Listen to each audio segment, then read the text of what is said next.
Okay, can everyone hear me okay? Just want to get a quick thumbs up or something from the panel room. Make sure you guys can hear me good. Okay, great. Excellent. So I'm going to my screen right now. I'm going to share this screen. Okay, can you guys see my screen? Looks like it's... Hey, there it is. I can see it. Great, excellent. So my name is Steenz. That cat over there, that's Ripley. She's hanging out with us today.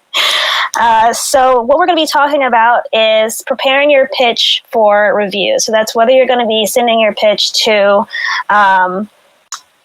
a editor or to an agent or straight to the publisher. It still needs to be in the format of a pitch. So I'm going to walk you through all the things that you need in order to make sure that yours is ready and in the best form possible. So the first thing that I'm going to do, I do want to kind of go through who I am. My name is Steenz. I am a cartoonist, an editor, and professor. My trajectory was all over the place. I went to high school and then to college, and then I dropped out of college because it was expensive, and I just started working directly after leaving college while I was still trying to figure out what I wanted to do. You know, I was doing fan art, I was doing paintings, I was doing storybook illustrations. By the time I left college, that's when I started doing more slice of life strip comics. But then it was when I started working at the comic book store here in St. Louis, Star Clipper, when I started getting into indie comics. I started making my own comics and doing them with an anthology group that was local to St. Louis.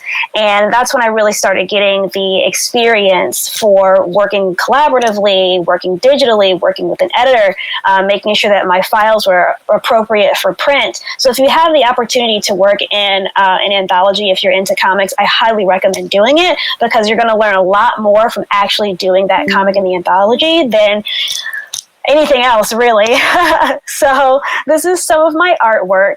I like to show people that I still do fan art. You know, so many times you get told by your teachers that, you know, fan art's not going to get anywhere. But, you know, I always say, do the artwork that you want to do for the rest of your life. You know, if you want to do, you know, adaptations of characters, and if you want to draw comics of characters that are someone else's IP, you need to show that you can do that, you know? So I always say, draw what you want to do. And that, for me, that's, you know, lots of fan art, that's portraiture, that's my cat's butt, all the good stuff. I also do comics. I do comics with publishers. I do comics for local groups. I do character redesigns as well. So I like to make sure that I do a little bit of everything, everything that I want to do anyway. I'm currently the artist on the syndicated comic strip Heart of the City. So I write and I illustrate it. It was originally by a guy named Mark Tatuli, and he had been doing it for 20 years. And my editor saw that I was doing adaptations and redesigns for characters that we all know and love. And that was enough to show her that I could take those characters and create them into something that is new and exciting for 2020 readers. I'm also an editor, so not only have I been in books like these, but I've also edited stuff as well. So gaming magazines, graphic novels, single issue comics. I work with magazines. I've worked with businesses like Tapas. I've worked with small publishers. So, you know, this is coming from, all this information is coming from a place of, I've done this before, and I'm always ready to help other people get an idea of what you need to know when you get into comics. So just let's get right into the pitches and publishing. These are some images from some pitches that I have already sent out, or ideas that I use to kind of show people that I know what I'm doing when it comes to sequential art.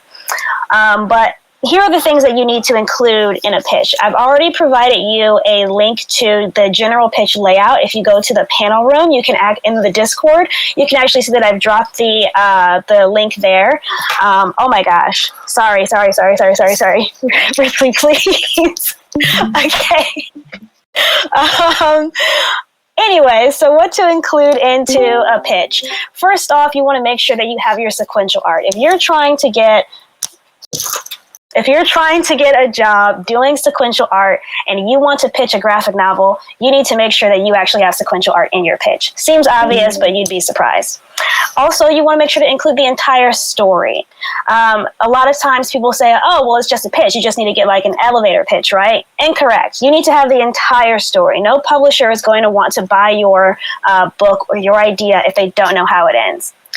Script. Now this shows that you know how to execute on the story you want to tell. So you can have a great idea about, you know, this toast man with a mustache and he goes on adventures, but if you don't script it out, you can't actually see if you know how to put those ideas into a comic format. Things you also want to include are what kind of story you want to tell. You know, what compels you to tell the story, and why are you the ones that's telling it? One of the things that I find is helpful in pitches is that you're thinking not just about what the editorial team is going to think of it, but also about what sales and marketing is going to think of it as well. And sales and marketing are really interested in figuring out who you are as a person, because that's going to be something that they want to market. Also knowing what kind of publishing you're looking for. Is it going to be a graphic novel? Is it going to be a single issue series, a mini series? Are you just doing it for syndicated comic strips, knowing what you want the final product to look like makes it a lot easier for people to understand the pitch. Also, I always recommend getting an agent. If you want to do comics full time, you must have an agent. I didn't have an agent for a really long time. I only recently got my agent in 2019, and it's been an incredible experience, and they can help you out in a lot of different ways that you don't expect.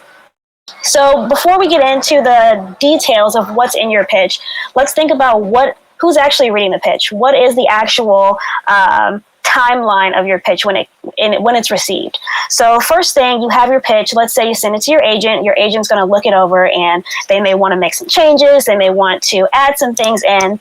But after that, then it goes to the editor at the publisher that you're trying to pitch it to.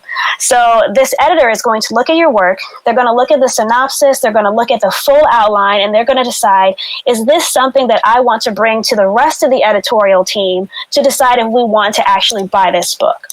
So after it gets to the editor, then it goes to the rest of the editorial team.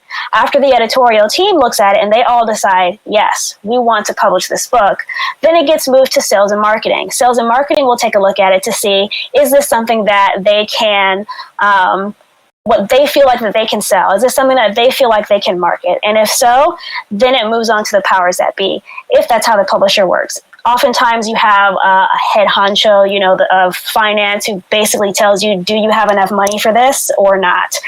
Once it hands it to them, then they decide, yes, we want to do it. We have the money for it. This is what we can offer them. Then that is when you get your offer. And that is when they email you and say, we love it. Let's move forward. So that's what happens to your pitch as it goes through the pipeline. So let's just get right into the pitch layout. The first thing at the very top, and you can see it on the sheet that I provided for you, is the concept and the log line. Now this should be 3 to 6 sentences summarizing what your story is. So you're actually going to be telling your story a lot of different ways throughout your pitch. You're going to be doing it in a full outline, in a synopsis, and as your concept. Now when you're thinking about the concept, this is where you're going to put your exciting, pithy little elevator pitch. That's what the concept is. The log line is also what you can consider when you're figuring out how you want to pitch it and how you want to market it as well. So this is something that's really short and sweet. This is what the story is about. You also want to include the intended audience and the demographic. Everything that an editor does is based off of what the demographic is. If this is a book for YA, then you can do certain things in YA books that you possibly couldn't do in a middle grade book. And the same thing goes for any kind of demographic. And so once the editor knows who this book is for, then we know exactly how we're going to edit it. So it's good for you to know ahead of time who is your book for. Next thing, proposed specs. Now this is really important because if an editor and the editorial team all decide that they want to push it forward to sales and marketing and to finance, they need to have a profit and loss sheet. A profit and loss sheet is going to show how much this book can make us and how much we are going to have to pay for this book to be successful. But they can't figure out how much they have to pay until they know what the specs of the book are going to be. So you need to know page count. You should have an idea of the size of the book. If you want it to be 6x9, 5x7, traditional comic size, you have to have that in mind. Also, again, is it a graphic novel or is it multiple graphic novels? If it's a 3-book series, that needs to be included in the pitch. Is it an ongoing single issue series, a mini series? Is it full color? Is it spot color? And it's okay if you don't know, but keep in mind that they will ask you what your thoughts are on this so that they know how much they can offer you for it. Now your synopsis. This is going to be a fuller outline of the story. So this is more detail than your concept, but less detail than your outline. Now the synopsis is what an editor is going to read, and it's what the editorial team is going to read as well. In a perfect world, the entire editorial team will read your entire full outline, making all the beats, showing all the character development, but realistically, editorial teams do not have that kind of time. So that's why it's up to the editor that you gave it to really look through the full outline themselves to see if this is the real deal. And then the editorial team will look at the synopsis, and then a conversation will start from that. So it's important to have the outline, the synopsis, and the concept because they all have different reasons they all have different needs, but they're basically the same thing. They're just saying what the story is. So your full outline, or as I like to call it, your arc or your issue breakdown, is really where you get into the nitty-gritty. So this should be full story beats, character development. It should be what happens in each issue. If you're doing it for like a mini-series, you're going to want to make sure you include what happens at the end of the series. You want it happens at the beginning of the issue. So, and if you're doing it as an OGN, if you're going to be doing it by parts, or if you're going to be doing it by chapters, this is where you're going to really break down into that. Sometimes people may ask you for a full manuscript. Now, a full manuscript is typically reserved for prose novels, or I think it's like mostly prose, because you can't really just finish the graphic novel and say, will you publish this? That's a lot of work for you, you know? So if you end up having someone saying, well, you should probably write the whole book first, I would do a double take on that. I don't think you need to write the entire book. I don't think you need to script the entire book. You just need to have a full breakdown of everything that happens. It's always good to start early when you remind yourself, do the work for the money. You know, don't try and do too much work if you're not going to get paid for it. And the most work that people do is, 15 to 30 pages of script or sample pages. But if anyone asks you to write the full book before they can buy it, don't sell it to them. Again, spoil the ending. I have to keep saying this because this is super, super, super important. But you have to spoil the ending. You have to tell people how it ends. You're just not gonna. It's not gonna get bought if the publisher doesn't know. Character designs, obvious. You want to make sure that these show your main characters. If you have secondary characters, you can put those in as well. But also think about what you're going to do with your character designs and why you're doing it. So when you're doing animation, oftentimes you'll do a turnaround, so front, back, left, right side. But with graphic novels, it's less important to show that you know how to craft a character, and more so how you can illustrate a character moving through the space. Because it is sequential art, you want to be able to show that you know how to draw people moving, you draw people in rooms and taking up space and doing something more than just standing there. So your character design should really exemplify your breadth of skill when it comes to illustration. Sample script. Okay, so if you are pitching a single issue series, I recommend writing the entire first issue.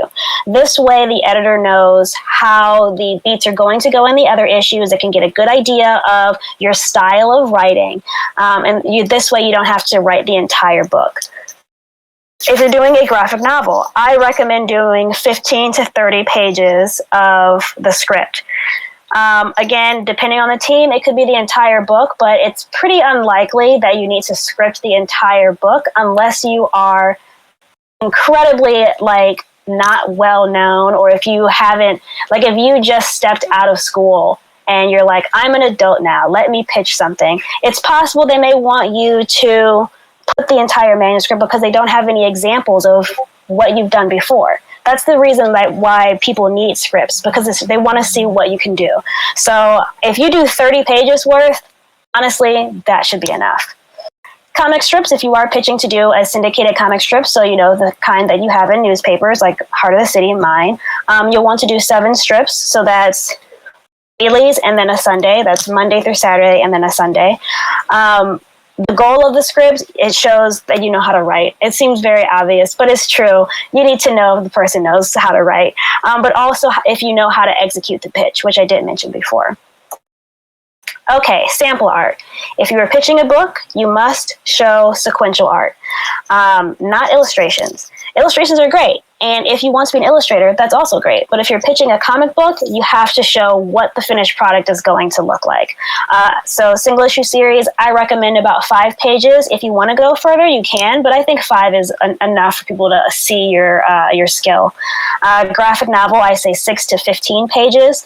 The reason why graphic novels ask for more when they even though single issue series and graphic novels often have the same page count, is because graphic novels are typically going to be sent to traditional publishers, and traditional publishers need more pages to actually look through to see if they can vibe with your style. Graphic novel publishing is big right now, but it hasn't always been. It's more of a new thing that graphic novels are coming out of traditional publishers like Scholastic and Macmillan and HarperCollins. And because of that, not all of the editors are completely versed in editorial for the sequential form. So oftentimes you'll see them asking for more things to kind of get an understanding of your style, mostly because they may not be as visually literate as, say, a comic book publisher. Like if you send something to Vault or Aftershock or Image, they'll be able to understand what's going on the page very easily. The goal of sequential art, show that you know how to draw comics, shows that you can get a story across in limited space. Oftentimes, a lot of people are used to doing webcomics, which are great. I think they're like the best way for you to get used to drawing comics is by doing a webcomic. But another thing, the downside to webcomics is oftentimes they can be really, really, really, really, really long. Like if it's a 7-year-long webcomic, like you might have a hard time pitching that to a publisher if it's 7 years worth of content. So you're really showing that you know how to get a story done in a limited page and not just however long it takes to finish the story. It also gives the editor an idea of what the finished product will look like. So if you want the book to be in full color, your samples should be in full color. If you want the book to be colored by someone else, then you need to make sure that someone else colors your samples. So you just want to make sure that your pitch is as close to what the final product is going to look like as possible. Here are some examples of some sample pages that I've turned in. So because this pitch in particular was not my first pitch, and I also have published books and you can find my work online, I felt that they didn't really need to see full color for every single page, and it's true, they didn't. They know that I can draw. But full color is ideal when you are doing your sample pages, just because I know a lot of people like that. I would love to see more books and manga that use limited color or black and white, because having read manga all my life, it's amazing. It's just we're not totally there yet when it comes to traditional publishing. So until then, it may be a little hard to get a spot color or a black and white comic purchased as easily as a full color comic. Just keep that in mind. Also, don't feel precious about any of these sample pages. Yes, you want them to look as close as possible to the finished product, but also remember that you don't really know what the trim size is going to be. You know, you can guess what the trim size you might want it to be, but you don't have the template provided to you from the publisher. So all of your sample art very likely will not be used in the final book. Mostly because the trim size is going to be off, or you just didn't have the template. So when you get the template, you might have to make some edits and readjustments, or you'll have to redo the pages, which I did for my first book. I think I redid my pages like 3 times. It was a lot, but only like 8 pages. I didn't draw the book 3 times. That would be crazy. I think that's it for the sample. Okay. Author's bio. This is the similar bio that you would give if you are doing a panel, or if you're getting your bio in the back of a book for an anthology. The only difference here is that you also want to include things that are going to make you look exciting for the publisher. So if you have won awards or certificates, if you have a pretty banging follower count, anything that makes you look like you're going to be a draw. Because remember, these editors and these publishers aren't just selling your book, they're kind of selling you as well. They want to make sure that people are interested in books that come out from you. And so they want to know more about you. What do you have to bring to the table? Letter of intent, I say letter, but it doesn't have to be its own letter, like a cover letter. It can just be added to the pitch document. Whether it's at the beginning or at the end is really up to you. I usually like to leave it to the end. But essentially you're saying, why am I the one that has to tell this story? Or what do you want the readers to walk away with? What is the theme you're trying to get across? What made you want to write this story? These are important because you don't want to just say, I just wanted to, make some money. Because even if it's true, it's going to be kind of hard to sell it marketing wise, to be like, I made this story about this princess to really show the ideas of love and loving yourself. Sounds a lot more enticing than I made this story about this princess because I want to make money off of you guys. It's a little different. So having this information in there is really largely to help marketing. Another thing that it does help is oftentimes we see, I don't know how to be tactful about this, but white people who like to write identity stories about identities that they do not have. This is the kind of place where you'll talk about that. If you are writing a story that is specifically about your identity, say as a Black person or as a non-binary person, you should say, by the way, I am Black, I am non-binary, or I am X, Y, and Z. And this sort of information from this book comes from me and my lived experience. I usually recommend to people that if they want to write a comic or to draw a comic or any kind of media that has other people besides people that look like them, they should totally do it, unless the story or the media is about a specific identity and the journey that they have to go to. For example, if you're going to buy a book that is about the journey of when you do the big chop and you go natural for your hair, who are you going to want to tell that story? Are you going to want someone who's never experienced the big chop and just kind of got ideas from their friends and did some research? Or do you want to hear from someone who's actually experienced it? That's something that's really tied to your identity. Meanwhile, if it is a story about, swashbuckling pirates and treasure and love and all of that good stuff, while your characters are the story is influenced by who your characters are, for that, it's not necessary for you to be that. You don't have to be a pirate to make that kind of story, So there's a difference between the kinds of stories that you should be writing and the kinds of stories that maybe think about, is this the kind of story that I need to tell, and I should be telling it from my experience because it's going to be more authentic. Okay, so that was a very quick run through of everything that you need in a pitch document.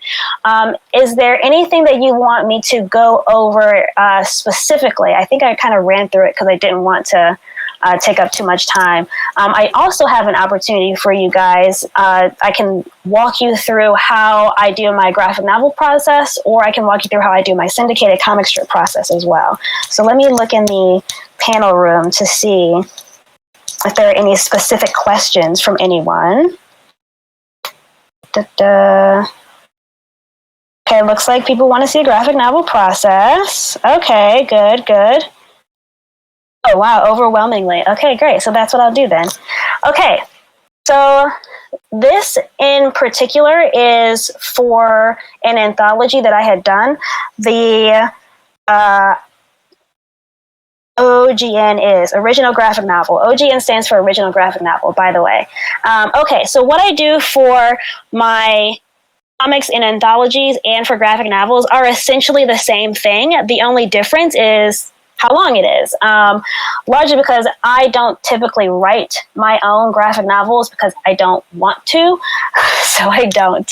But essentially, when you get your scripts, the first thing you want to do is you want to do thumbnails. Thumbnails are very, very, very important because this is where you're going to lay out where all of your players are going to be, your characters. This is how you're going to lay out your panels.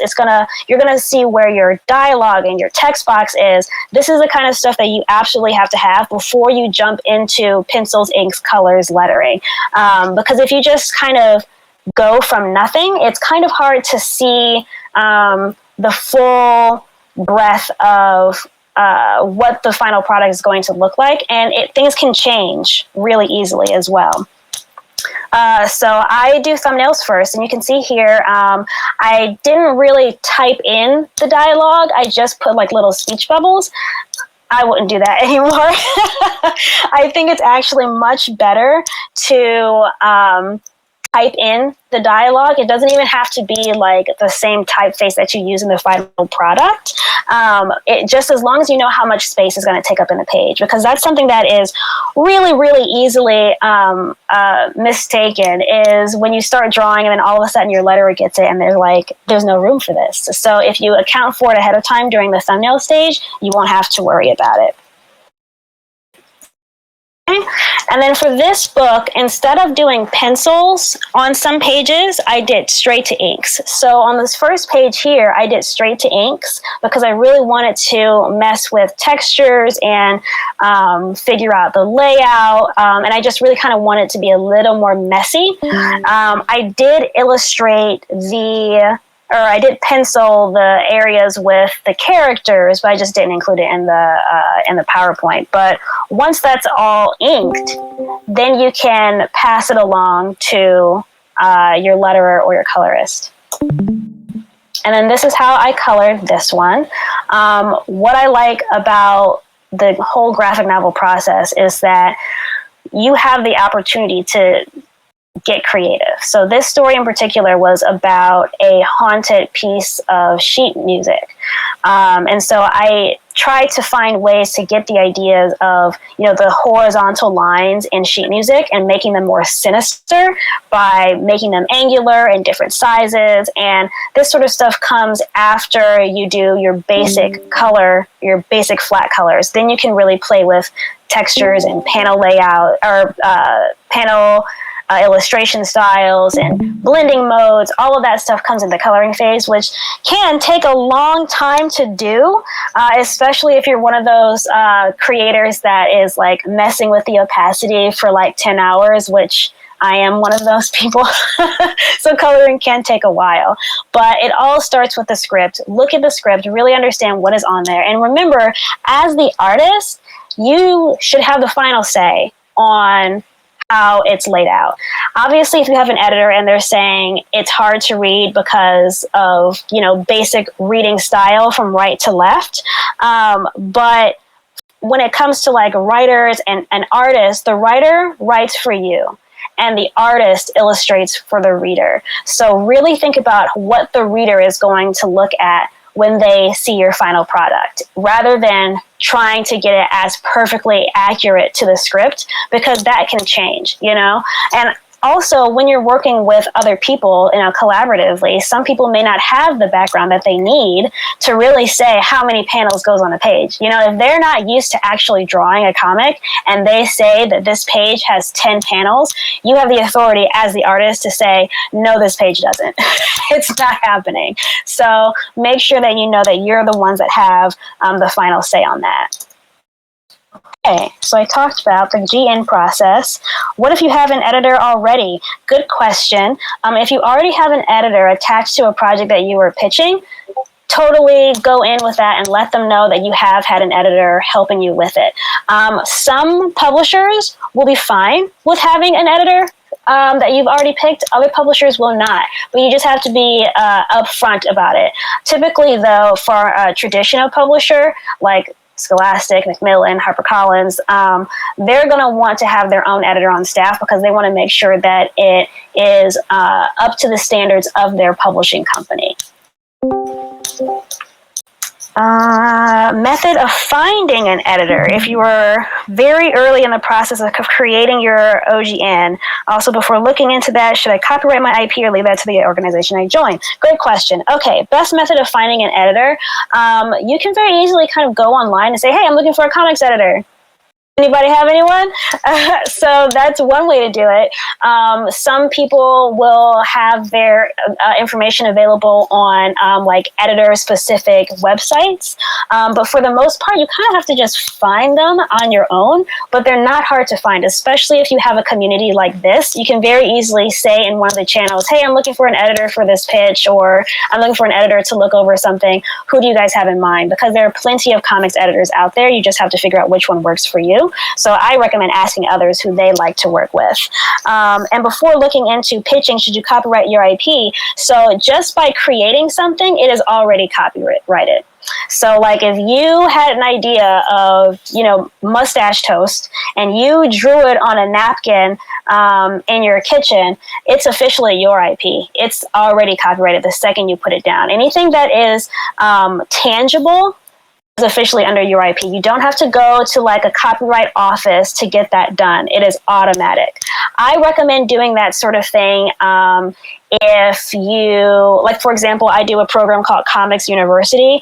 If I wanted to keep that name, Comics University, for that program and do the program in different places besides St. Louis, then yes, I would copyright Comics University. But if you have a story and you're pitching it and you title mustache, I would not take the time to copy to wait for your publisher to do it, because not only are they going to get the copyright down for it, but they're also going to send that information to the Library of Congress as well. So I wouldn't worry about copyrighting your work since it's already copyrighted through copyright law. Okay, let's see.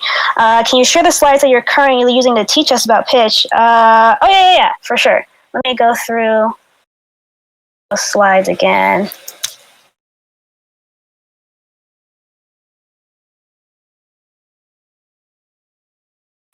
Okay, so I'll just kind of go through these while I talk about the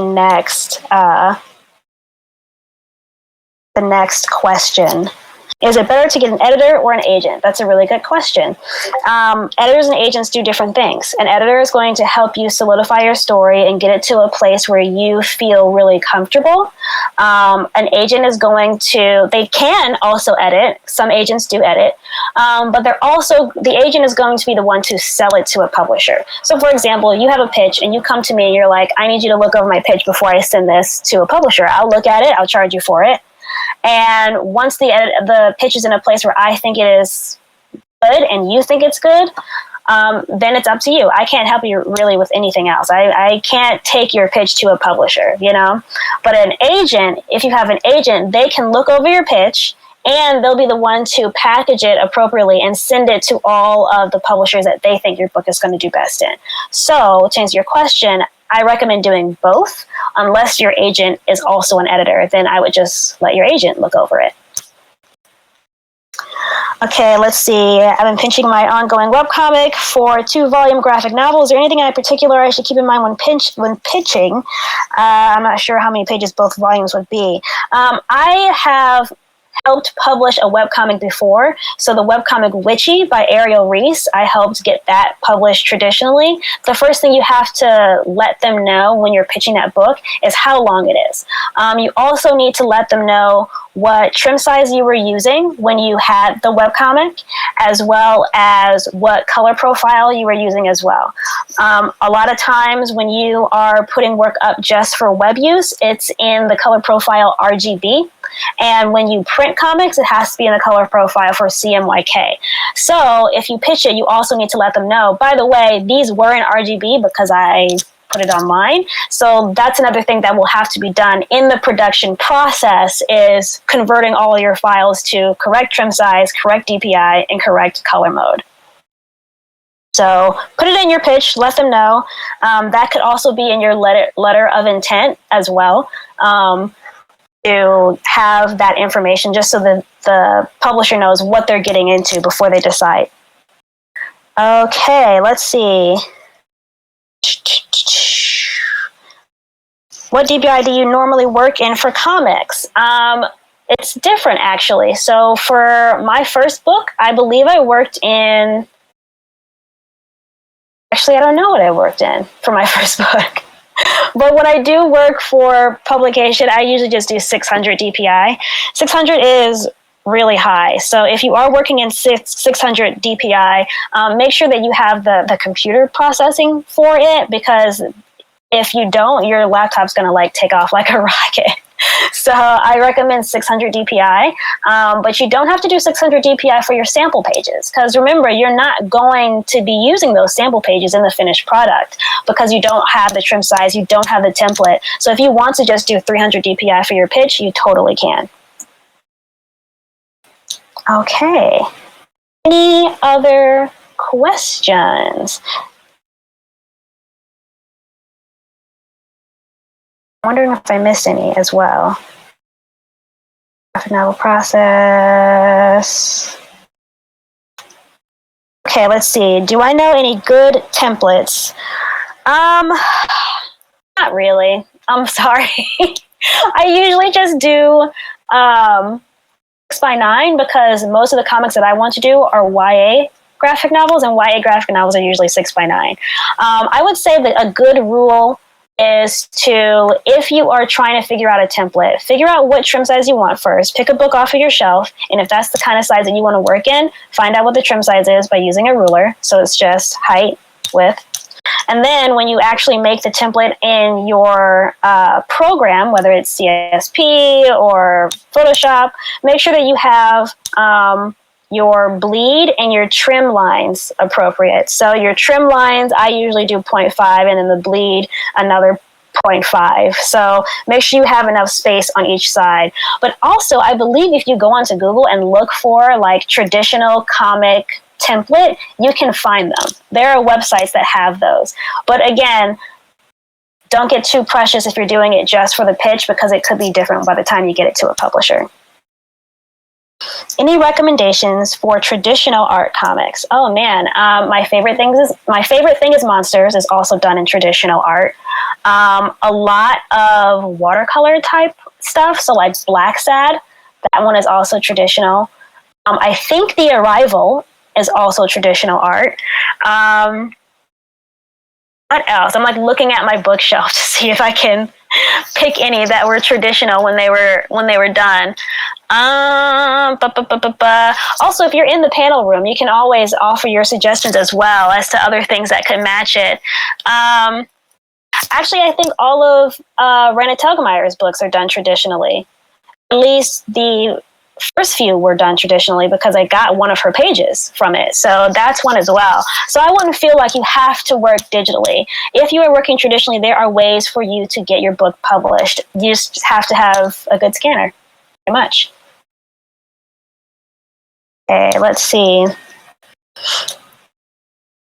you have any advice for what to expect as far as advances or what an agent will try and negotiate for you? And is that directly affected by experience? So, secretly, yes, it is affected by experience. Editors will look to see if you are a new person or an established person, and oftentimes an established person will have an agent, and the established person's agent will push for more money than that established person has had before. If you are new and you do not have an agent, there are companies out there who will prey on you, and they will say, yeah, let's do a book, and they will pay you almost nothing. My first book, I was paid $3,000 for, which is not a lot, because the last book that I got picked up, I got $40,000 for. So you should be getting as much as you need to survive for however long you are going to be making that book. So if your book is going to take you a year and a half to draw, your advance needs to be a year and a half worth of funds. If you get that, who knows? But that's what your mindset should be. You know, I can live off of $40,000 a year in St. Louis, Missouri, but also remember that they're not going to give you $40,000 up front. They're going to separate it into chunks. They'll give you a portion upon signing, a portion upon the completion of like thumbs or pencils, a portion upon completion of the book, and a portion upon publication. So I would even take a look and see, okay, well, if I get $40,000, that means that I'm going to get about $10,000 so first, but I also have to take 15% out of that to give to my agent. So I'm going to get around $8,900 to $9,000 when I sign the book. And I have to make that stretch for a fourth of the time that I'm going to be working on the book. Or you have other jobs to supplement. But keep that in mind, that however much you are going to get for an advance, you need to be able to live on that money. So $3,000 is unacceptable. Okay. So as far as advice for it, just keep that in mind, but also talk with your agent ahead of time to see what kind of money you think you want to get and what kind of money they think you should get. For another situation, it was actually a gig that I turned down because it wasn't enough money. They offered me $50,000 for 2 books, but the 2 books were really, really fast turnaround. Like, I would have to start drawing it the second I say yes, before I even sign a contract. So I'm talking super fast. They wanted 2 books done in like a year and a half. And I wasn't going to have an editor because of coronavirus. They had to, have people on leave. So no editor, fast turnaround. And it was an adaptation. And when you're doing an adaptation, you really do want to have an editor on there to see if your adaptation works for the company. And so I was like, with all of those things, that's $25,000 a book, and $25,000 is not enough time for me to be working like that, especially when I have other projects going on. And so my agent and I had that conversation ahead of time, and we knew exactly how much we were going to want for it. And so once you have an idea of what you want, their offer comes in, you can better negotiate. Okay. Let's see. Questions. When you mentioned letting the publisher do the copywriting, they would be copywriting the comic for you. Yes. So, for example, archival quality, which I don't have next to me, but if you open archival quality, in the part that has all the little details about everyone that has worked on a book, it'll say copyright Steenz. Well, it has my real name, but copyright Steenz, copyright Ivy, and it's our copyright. But it is also published by Oni Press. So in our contract, they own the book for 5 years after publication. But after those 5 years are up, we can either renew our contract so that they have the ability to keep selling the book and pitching the book to like movie studios, or we can cancel the contract and all of it just goes back to us. So that's what they're going to be helping you with copyright with. How would you approach a story breakdown for a longer story? I'm talking a 5-book, 1,000-page pitch. Good question. I would recommend narrowing it down. If you are 100% sure that this series has to be 5 books long, honestly, good luck. Not a lot of publishers are going to do a 5-book deal. It's rare that you get a 3-book deal. And so if you get a 5-book deal, you tell us how you did it. Because the problem is that publishers, remember, they're paying you up front for the success of the book. And if your book comes out and it tanks and they have 4 other books that need to come out, they're on the hook for that money now. So that's why, in terms of what publishers are going to risk, they're not going to risk a 5-book deal. They're going to risk a 3-book deal if you're legit and they really, really love it. But for the most part, it's going to be like a 1 or 2 book deal. So I would recommend condensing your story or finding like the best agent in town who can sell a 5-book deal, because that's a lot.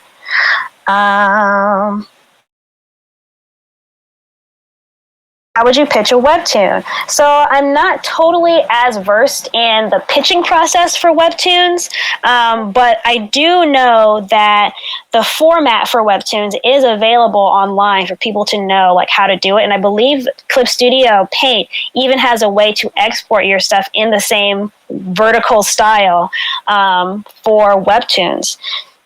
So if you want to do it that way, I say use Clip Studio Paint, and it can just be, vertical like that.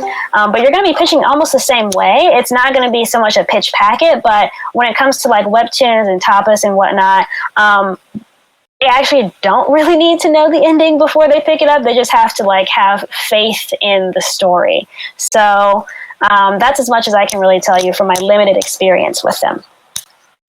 Anything to keep in mind when pitching a YA adult comic. I love YA comics. I love adult comics. There needs to be more of them. But keep in mind that right now, what's hot and popping is middle grade memoir. So if you're trying to pitch something that's not middle grade memoir, you need to be able to stand your ground and say, this is not middle grade. please look at my pitch closely. I definitely, the last pitch that I did, the one that I got 40,000 for, and I showed you some sample pages, they wanted us to make that book into a book for middle grade. Even though the book is clearly for adults learning about the history of tabletop role-playing games, they wanted us to make it a middle grade memoir, which you're just like, that's not the book. That's not the book. So just keep in mind that they are a little bit harder to pitch because a lot of traditional publishers just want to get on what's hot right now. And what's hot right now is middle grade memoir. So stand your ground is what I would say for that. Okay, I think those are all the questions. Sal, were there any questions on Twitch or YouTube where we're streaming as well?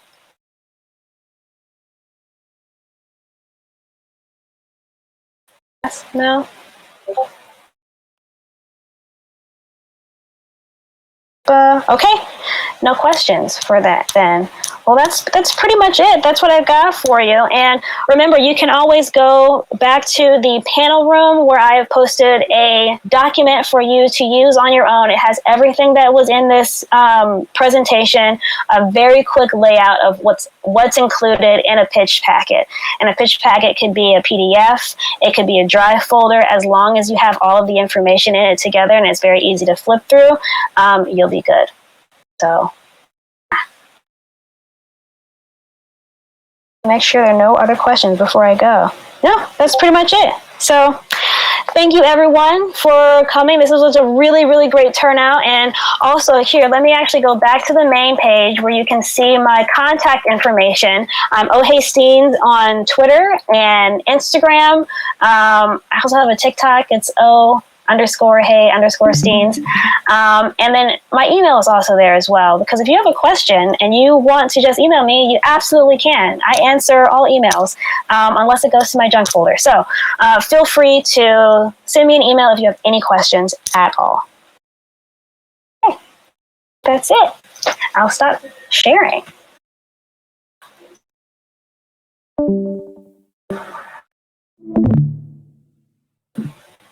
There you go. All right.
You need to stay there.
Oh, hi! On Twitch?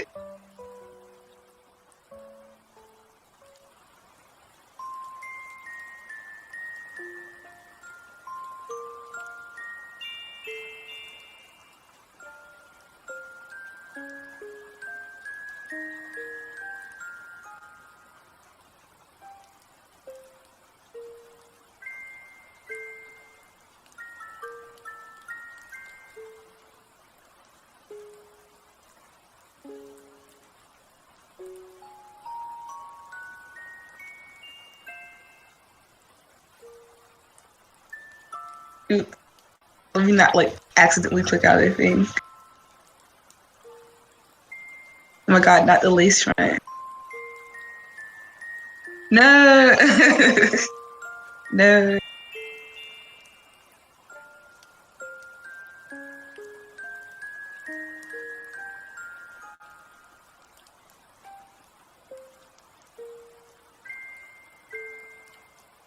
Usually I'm more talkative than this, but now I have to like think with my brain when I'm painting.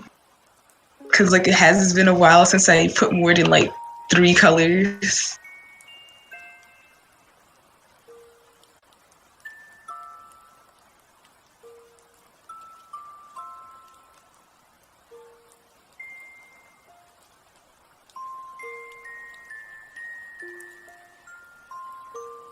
I mean, I guess 3 colors isn't like the way to say it. Or like, I've been painting things extra flat lately.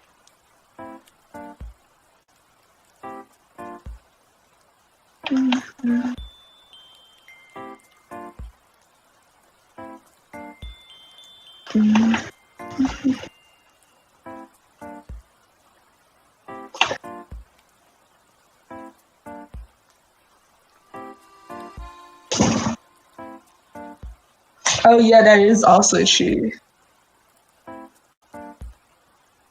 Because it's hard for me to look at the chat and the stream and also like think to talking and think on a thing. I said think on a thing, don't worry about me. I said shh.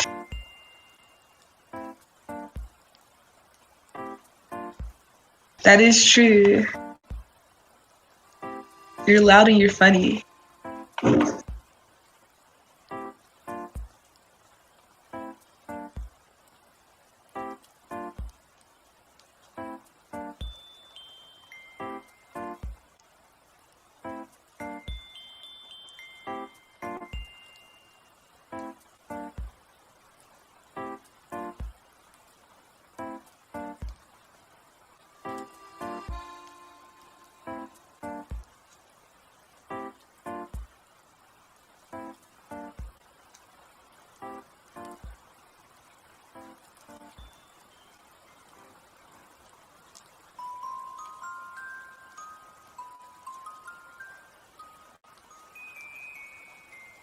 Maybe I should let people on Twitter know that I'm like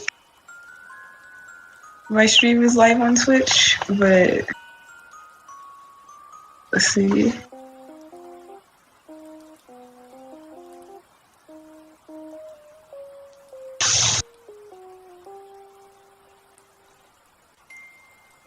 Might be where the Michaels come from.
Yeah, I'll take a screenshot and let them know that we're live on Twitch at least.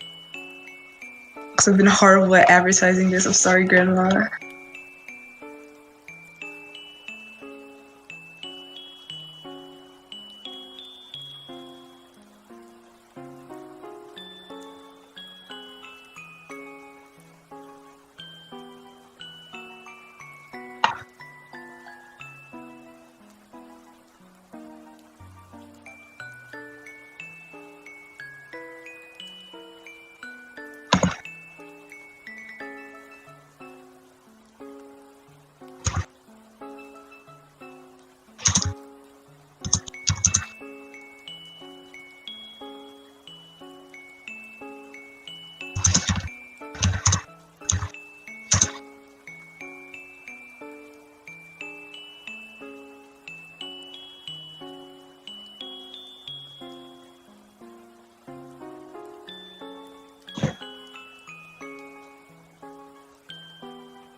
Are you okay, Ginger?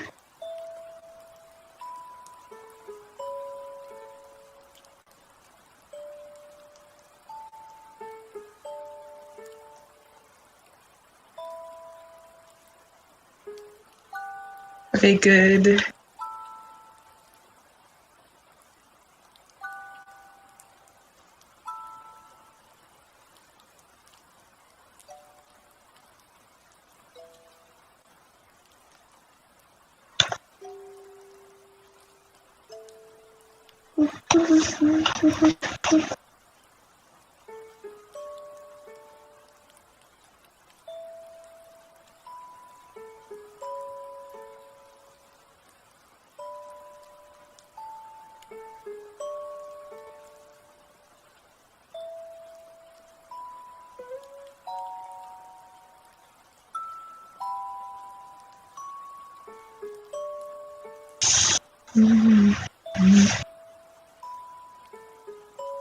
Yeah, can you please just make it look flowy? Thank you.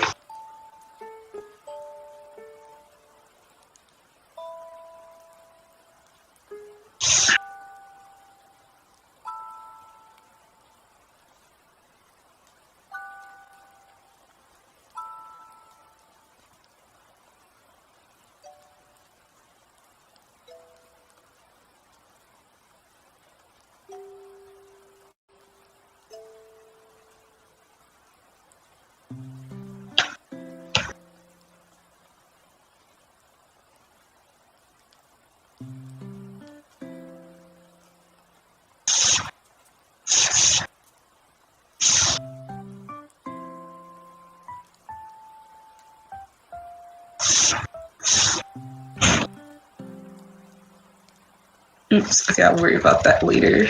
Because I can't make it look right now.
Oops, oops, oops.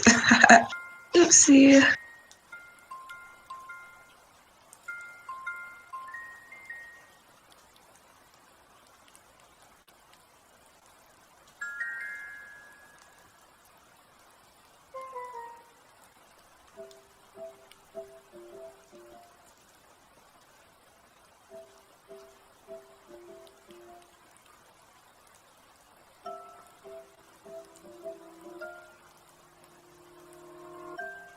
Very slow.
Oops.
Oh, thank you.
Okay, hold on. Smooth just way below. Yeah.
Let me close Twitter. Okay.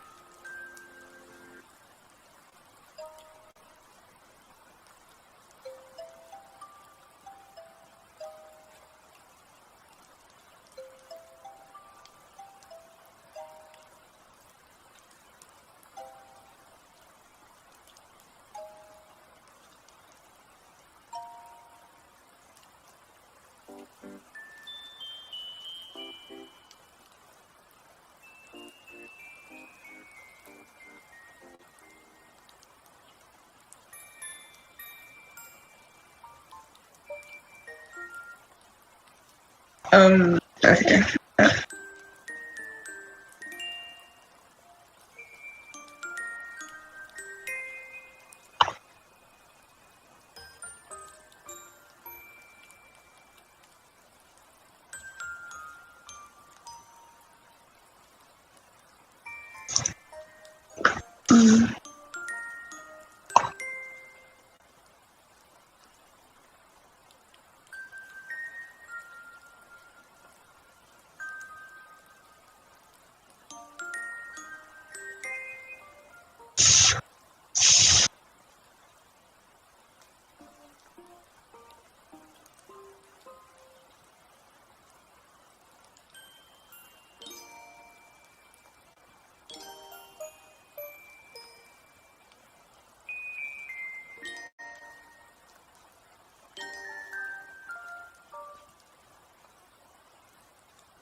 I didn't know like limited to background vocals, but sometimes I don't put in my headphones and